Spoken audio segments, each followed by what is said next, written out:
అందరికీ శ్రీమతి మాధవిలత నమస్కరించి తన విన్నపాన్ని మీ వరకు చేర్చాలనుకుంటోంది.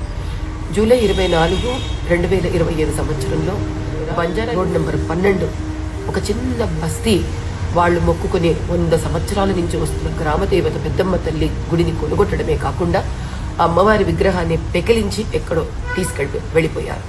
ఆ రోజు పాటి ఎంతో మంది బస్తీ స్త్రీ శక్తి నారీమణులు కలిసి మేము వర్షంలో తడుచుకుంటూ ఆ రోడ్ల మీద కూర్చొని మా ఒక భక్తి శ్రద్ధలను ఈ గుడిని కూర్చోవద్దండి అయ్యా అని ఎంతో ప్రాధాన్యపడి విన్నపించినా కూడా అటు ఎంఆర్ఓని కలవనివ్వలేదు. ఆవిడ స్త్రీ ఉండి కూడా మమ్మల్ని కలవడానికి ఇష్టపడలేదు. రాత్రి 8:30 ప్రాంతానికి పోలీసులు మమ్మల్ని అక్కడి నుంచి జబర్దస్త్గా ఎత్తి వేసి పంపించేయడం జరిగింది. నిన్నటి రోజున అంటే జూలై 25వ తారీఖు నేను ఎంతో మంది గవర్నమెంట్ స్కూల్ పిల్లల్ని వాళ్ళ భవిష్యత్తుకు వాళ్ళకి కావాల్సినటువంటి సహాయ సహకారాలు ఇదివరకు అందిస్తానని చెప్పడం చేత అక్కడికి వెళ్ళడం జరిగింది. నాకు నిన్న రాత్రి నాకు ఒక 24 గంటల సమయం కావాలి. కానీ అంతవరకు ఆ బస్తీలోని స్త్రీలు నిరుపేదలు కనీసం అమ్మవారి దర్శనానికి కూడా నోచుకోకుండా వాళ్ళని ఆ విగ్రహం దగ్గరికి వెళ్ళనివ్వడం లేదు. ఎంతో మంది హైందవులు భారతీయులు న్యాయాన్ని ధర్మాన్ని కాపాడే మహానుభావులు తెలంగాణలో ఉన్నారు, హైదరాబాద్లో కూడా ఉన్నారు.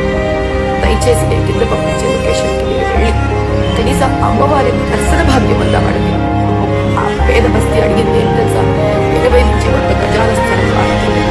ఒక్కరోజు రాజకీయంలో వీళ్ళకి రియల్ ఎస్టేట్ చేసుకునే శక్తి ఉంది, కానీ ప్రభుత్వానికి సర్కార్కి కాంగ్రెస్ ఒక 80 నుంచి 100 గజాలు 100 సంవత్సరాల పాత పొలిమేరు దేవతకి ఇవ్వడానికి వీళ్ళకి మనసు రావడం లేదు.